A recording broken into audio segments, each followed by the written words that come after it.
일단 유명인이죠. 네, 또 한 가지는 이제 두 분 다 뇌졸중 환자입니다.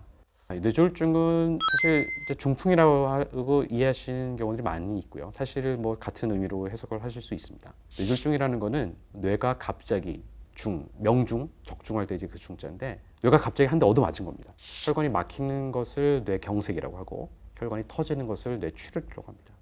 샤론 스톤이 뇌졸중이야? 되게 의아하실 수 있는데 아마 2001년으로 제가 기억을 하는데 척추동맥 동맥류라 그래서 척추동맥에 이제 꽈리 같은 데가 파열이 됐었다고 합니다. 그래서 뇌출혈 환자죠. 뇌출혈이고 사실 발견도 되게 늦게 됐어요. 중간에 뭐 의식도 한 차례 좀 잃었었고요. 주위 사람의 도움을 통해서 이제 병원을 가게 됐는데 사실은 병원에 가서도 여러 검사를 했는데 처음에 발견을 못했다고 합니다. 왜냐면 뇌출혈 같은 경우는 6시간 안에 이제 CT나 이런 것들을 촬영을 하게 되면 우리가 이제 뇌출혈 부위를 알 수가 있는데 사실 이게 시간이 지나면 그 출혈이 흡수가 되기 때문에 발견을 못할 수도 있습니다. 그래서 결국 한 일주일 정도 지나서 확인이 돼서 응급으로 아마 코일 시술을 했던 걸로 이제 기억을 하고 있습니다. 이를 통해서 거의 2년 정도 재활 치료를 하면서 잠시 스크린에서 떠나 있었던 적이 있었다고 합니다. 그리고 김인식 감독은 아마 예전에 WBC 2009년으로 제가 기억하는데 어려운 조건에서 우리 선수들을 이끌고 준우승을 일궈냈었죠.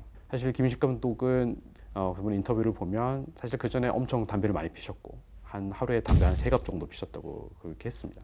근데 이제 어느 날 갑자기 오른쪽 힘이 빠졌다가 잠깐 이제 좋아졌는데 조금 이제 병원을 늦게 가시긴 했어요. 근데 다행히 치료를 받고 이분도 이제 재활을 치료하면서 이제 술 담배 다 끊으시고 이제 마침내 이제 국가대표 감독까지 하시고 이제 준우승을 일궈내셨습니다. 아마 요즘 이제 고령화 사회 예를 많이 들으셨을 텐데요. 여러 가지 그 노인성 질환, 뭐 고혈압이라든지 당뇨라든지 또 연세 많이 드신 분들은 심방세동이라든지 여러 가지 질환들 그리고 또 생활 습관, 흡연이나 음주 같은 여러 가지 이제 위험인자들이 있을 때 이런 위험자가 있는 분들은 뇌출혈, 뇌경색에 노출될 그런 위험성이 높습니다.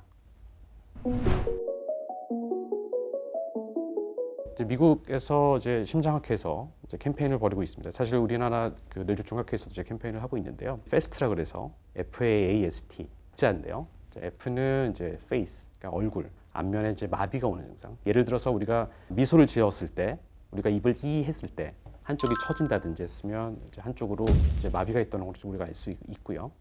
그리고 FAST 중에 A는 팔을 얘기를 합니다. 그래서 팔을 앞으로 나란히 했을 때 한쪽이 쭉 떨어진다든지. 아니면 양손을 쥐었을 때 한쪽이 쥐는 힘이 빠지면 한쪽으로 마비가 있다. 한쪽으로 뭔가 이제 근육이 힘이 빠진다는 것을 이제 알 수가 있습니다. 그리고 패스트 중에 S는 이제 스피치, 말씀하는 건데요. 일단 이제 말을 잘 못하는 거, 그래서 발음이 잘 안 되는 이제 구음 장애도 하나의 증상일 수가 있고요. 그다음에 실어증이라 그래서 우리가 말을 하고 싶은데 말이 안 나온다든지, 남들이 얘기를 하는데 그거를 이제 못 알아듣는다든지, 이해를 못 한다든지 하는 그런 것들도 언어 장애로 볼 수가 있습니다. 그래서 이런 증상이 있을 때는 이제 뇌졸중을 시사하고요. 보통 뇌졸중은 이게 서서히 진행되는 것이 아니라 어느 순간 갑자기 생기는 거기 때문에 사실 이런 증상이 갑자기 생기면 T는 이제 타임을 얘기합니다. 빨리 병원에 가서 치료를 받아야 된다는 캠페인입니다. 정답은 X입니다. 예전에 많은 연구들을 보면 뇌졸중이 있었다든지 심근경색이 있었던 환자들은 이제 무조건 2차 예방을 위해서 아스피린을 쓰는 걸로 이제 알고 있고 여러 가지 연구를 통해서 이제 입증이 됐죠.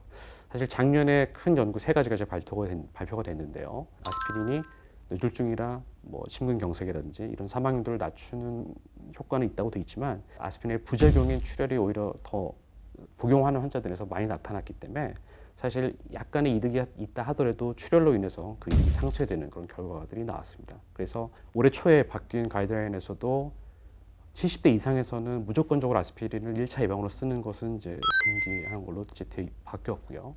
40에서 70세 환자에 있어서도 경우에 따라서 만약에 출혈 위험성이 높지 않은 경우에 있어서는 아스피린을 고려해 볼 수 있다는 식으로 가이드라인이 좀 바뀌게 됐습니다. 물론 아스피린이 전혀 효과가 없다는 얘기는 아니지만 사실은 이것은 각 환자마다 가지고 있는 여러 가지 이제 위험인자들이라든지 여러 요인들이 다르기 때문에 반드시 주치의와 상의를 해서 복용 여부를 결정하시는 것이 중요하겠습니다.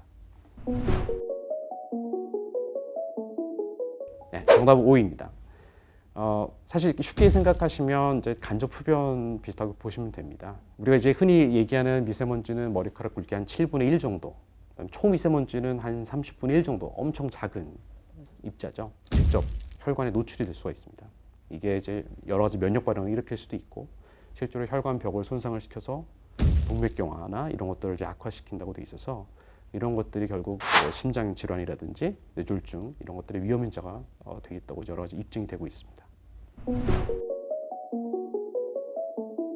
정답은 X입니다. 사실 뇌졸중 같은 경우는 아직도 환자들이 많이 있거든요. 특히나 이제 덥고 이럴 경우에 탈수가 된다든지, 특히나 큰 혈관들이 좁은 환자들은 혈액순환이 덜 되기 때문에 뇌졸중이 더 생기는 경우도 있습니다. 겨울이라고 더 많이 생기는 것은 아니고 이제 각 계절별로 그리고 여러 가지 상황에 따라서 뇌졸중은 계속 발생한다고 보시면 되겠습니다. 뇌졸중은 결국 시간 싸움이고요. 또 한 가지로 얘기하면 생활 습관 싸움이라고 볼 수 있습니다. 물론 치료도 중요하지만 예방이 사실 제일 중요하거든요. 이미 너무나 많이 알려져 있는 위험자들이 있습니다. 고혈압, 당뇨, 고지혈증, 그다음에 흡연, 그다음에 음주도 있고요. 그래서 이거를 미연에 방지를 하기 위해서는 이제 이런 위험자들을 조절을 해야 되고, 내가 혹시나 이런 위험자들이 없는지 여러 건강 검진을 통해서 이제 확인을 해야 됩니다. 그리고 이제 이런 것들을 하더라도 뇌졸중이 발생하는 경우들이 있죠. 사실 그런 경우는 시간 싸움입니다.